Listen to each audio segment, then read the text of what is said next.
Pull up, grab the fuel nozzle, and get ready to fuel up on trends and strategies to grow your travel center business in this episode of The Truck Stops Here, brought to you by NATSO. Now, here's your host, Amy Toner.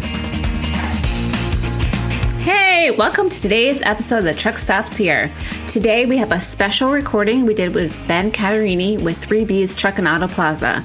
He's new to the industry and working on a rebuild and a redesign, so we got his input on their new technology and their layout and what he's finding really fascinating about the industry. Okay, take a listen.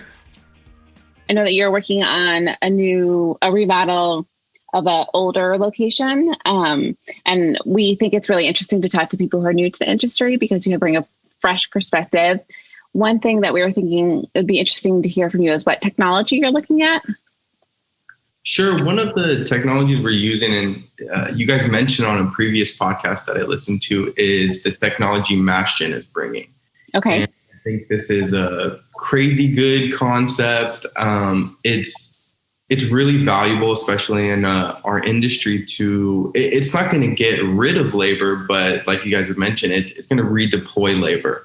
And especially when we're looking at, new food offerings and, other ways to better serve our customers, MashGen is one of those technologies that it could really help us, develop faster customer service, implement other technologies that require labor, and still be able to have that fast pace, get the truck driver in and out as fast as possible, but also content with everything they have. So MashGen is the not cashierless, but the augmented checkout where you can just put all the stuff on the checkout and it'll automatically ring it up, right? Yeah, exactly. Yeah. So It's pretty exciting because one of the things that we struggled with was sometimes, the amount of registers you have sometimes isn't enough. Yeah. So, we would love our cashiers to be able to maybe use 2 registers at one time, but sometimes that could get, overwhelming or whatever it is. So you got to try to speed up that process as much as possible. And we really look at, how long does each transaction take? Like, everybody should. And one of the most time consuming is being able to ring everything up because you can't scan everything. Not everything has a barcode. Mm-hmm. But then it's also after you scan the stuff, then it takes time, especially when customers are paying with credit cards.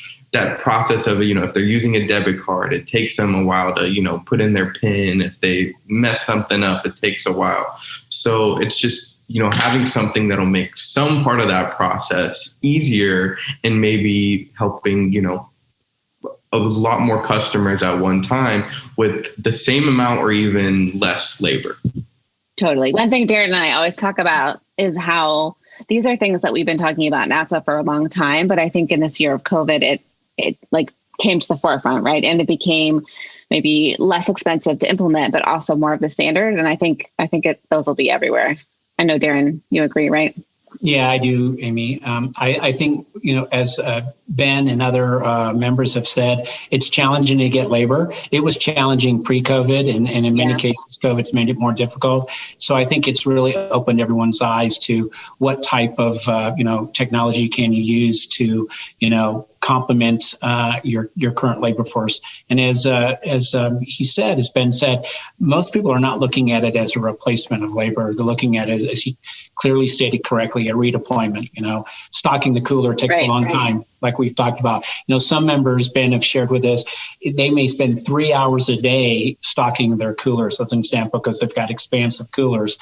And, often they have to take someone off the register to do that. And then that person is running back and forth. So all of a sudden a 3-hour job ends up taking God knows how long to stock the cooler. So as you said, if you can redeploy that labor and utilize it differently, it's going to make a huge difference for those folks who embrace it. And I think what's also important to note that when you have a big line, right, it's also overwhelming for your employees as well. So we got to think about our employees and say, I've had employees go crazy to say, we have a huge line. I'm trying to deal with them as soon, as fast as I can. Well, this is something that will help them. So it's another way where labor is hard to get nowadays. It'll make our employees even more happy.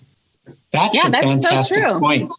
That is true. That is so true. It's been a long time I worked on a register, but I know I felt that anxiety when the line is long. You can't be fast enough. And you're always looking at the seventh person in line getting angry with their arms folded, tapping their toe. Like, gosh, please get into a different line. Don't stay in my line. They're like staring you down. I'm staring you down. It's so true. That's a great point, Ben. And, one thing I did want to mention was I recommend all NATSO members and owners to get on the register. Yep. As a new member, to the truck stop community, I gotta put in my hours on the register. But every time I do it, you get this new perspective of what the customers are wanting, what can be done, faster. So I recommend, I try to get on the register as much as I can because it's fun to talk to customers. That's fantastic. A lot of the members do that. Will do things like the owners will give breaks as an example. They'll let, when the employee goes on a break, the owner will run the register, and it keeps them in touch, as you said, with the processes and procedures, but also, with the customers. And there's no better way of knowing your customer than spending time with them. So, exactly. Yeah.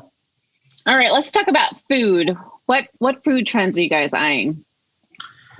So food is definitely, it's a big question of what food offerings you should have. And it depends on, your customer base, what they're looking for.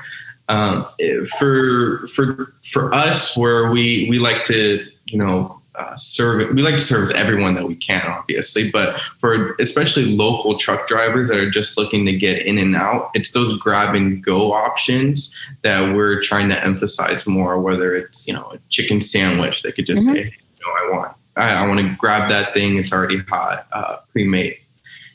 Those are the things that we're kind of looking at, but we're also we're looking at more healthier options as well that may also not be, grab and go options. We get, like I said, when I work the register, it's astounding how many more people are wanting healthier options to have. So that's a food trend that we're looking at. And we're also trying to look at how do we service our truck drivers that are parked, overnight parking, or they're just parked for, waiting on a load. And that's also a tech kind of, that we're looking at to see, okay, well, what if they could order food, on their phone and we bring it out to them in a golf cart, right? Or, if your truck stop is located in the area where there's a lot of food offerings, well, a truck driver can't just drive into a drive-through McDonald's, right? So we're looking at, okay, what if they could order from a McDonald's through us, yes, right? And then we could deliver that to them. All things that we could look at. Or what if there's something that they could order before they even get to the stop and we have it ready for them? Right. So if we could have food offerings that are just say, hey, Mr. So-and-so, here's your, food offering. Maybe it's already paid for through an app or something like that. We're because the customers nowadays, they just want to get, they just want to get in and out. So let's figure out a way to serve them. I know. Darren's been trying to get someone to do the tablet in the parking lot for years. Right, Darren? Yes, I have. I'm madly in love with you because you're saying all the right things. I'm serious. Someone's going to do it, and I always say I really wish it would be independent operators because, truthfully, when the larger organizations figure it out, they can really go to scale quickly on it. And I think there's just a huge opportunity. I always tell people, I think when you look at a parking lot, I look at it as, let's say you park 100 trucks. That's 100 apartment buildings, single room apartment buildings. That's how I look at it, Yeah. And you never go to a hotel room, for example, and wake up in the morning and not see the local pizza guy or the local Chinese restaurant. They've slid something underneath your door. And I just think there's a huge opportunity, an untapped opportunity. I will tell you, when we do reviews, it's embarrassing. I dig through the garbage, as I think I might have told you this, Ben. And, we show ownership. Hey, do you have I always say PF Chang's. Chang's because it's one of my favorites. But, do you have a PF Chang's on your lot? No, you don't. Do you have a McDonald's on your lot? No, you don't. Do you have a Pizza Hut? No, you don't. Where are all these boxes coming from, right? So obviously the drivers are already ordering. They're already getting into that habit. So spot on. Okay. So another thing that Darren and I like to talk about is our dream truck stop. If you could just, the sky was the limit, what would you include in your dream truck stop? Yeah, that's one of those things we talk about. It's just like, if I won the lottery, what kind of truck stop would I open up? Everyone talks about that, right? It's a favorite. And so, main thing would be, I want a truck stop that any driver that comes in and asks for whatever they want, we have it, right? But I think I would really want to focus on having the amenities that are kind of stress relievers, right? The truck drivers, they're on the road long time. So, I'm a big movie fan. So, movie theater, or even, I dig through reviews too. A truck driver mentioned, like, what if you had a little pond with fish in it? Right. Wow. And you can go fishing, for 10, 15 minutes and, whatever it is. So, those are two kind of little things that I would definitely want on my dream truck stop. That sounds good to me. Cool. We do have some members during COVID that took a side of their building and like put up a big screen or a fake screen. I guess you'd call it like a sheet or something, and had outdoor movie nights. So, did social distancing at the chairs and everything and brought them popcorn, that type of stuff, I think, has legs even in today's, as we get out of COVID-19. So you might even try your idea of a movie theater. You might be surprised, especially on a nice spring or fall evening when it's not too hot. You might have a winner. As Amy says, winner, winner, chicken dinner. Okay. And lastly, what has surprised you most about the truck stop business? Oh, surprised me. There's something new to learn every day, and, new problems arise, new problems get solved. And I think this is a crazy industry where every single day there's something new that just pops up that you don't know about. And from everybody that I've talked to in the industry, it's the same thing, right? They just see things that they, with 20, 30 years of experience, they never saw before. So it's an exciting industry, especially, as a young person in the industry. There's so much to learn. And I just can't wait to continue growing. Well, we'll have to have you back once you are a little further along with your remodels, and we can talk about where you are then. Sounds great to me. Okay. Thanks, guys. All right, Amy. Bye, Ben. Keep up the great work. Bye. See ya. Thank you for listening to the full episode of The Truck Stops Here. You can find us online at thetruckstopshere.show. If you have any questions you'd like to answer on the podcast, I hope you'll reach out to me at editor@natso.com. Goodbye.